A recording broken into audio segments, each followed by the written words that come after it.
Bonjour, Étienne, je suis cofondateur des Petites Cantines et je vous présente Diane.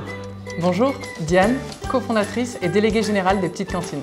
L'objectif des Petites Cantines, c'est de dynamiser les liens de proximité, faire en sorte que les gens se connaissent dans leur quartier. Et on fait ça à travers le repas, donc c'est une très bonne occasion aussi de promouvoir l'alimentation durable. Donc la première proposition, c'est de venir manger ensemble. Et pour ceux qui le veulent, ils peuvent venir avec nous le matin ou en fin de journée pour cuisiner le repas.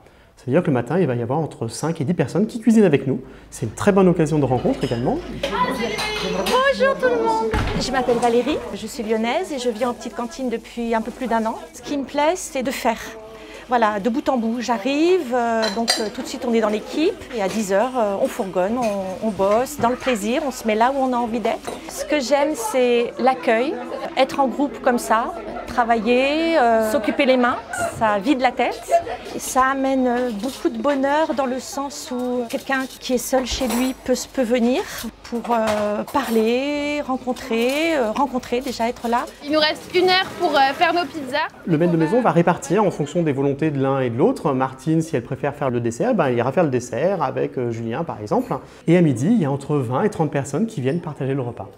La grande différence avec un restaurant, c'est que les gens vont être assis les uns à côté des autres. Ils vont partager, ils vont se passer le plat. Et les liens de proximité, c'est quelque chose qu'on sous-évalue aujourd'hui. Et on voit que les gens, eux, sont demandeurs. Par contre, il faut qu'il y ait quelqu'un qui organise. Nous, c'est un petit peu ce qu'on fait aux petites cantines, c'est-à-dire qu'on allume la mèche, on est un peu le catalyseur pour que les gens se rencontrent. Et après, ils vont vivre des choses à l'extérieur, ils se rencontrent dans la rue, ils organisent des sorties ensemble, ils vont au cinéma, à la piscine. On a aussi bien des personnes qui ont du pouvoir d'achat, d'autres qui ont beaucoup moins d'argent.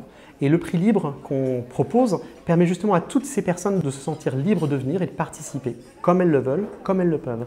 Ensuite, on a aussi une grande diversité d'âge. Aujourd'hui, on a un tiers des repas qui sont pris par des moins de 30 ans, un tiers des repas qui sont servis à des personnes qui ont entre 30 et 50 et un tiers de personnes qui ont plus de 50 ans. Au global, c'est juste magique.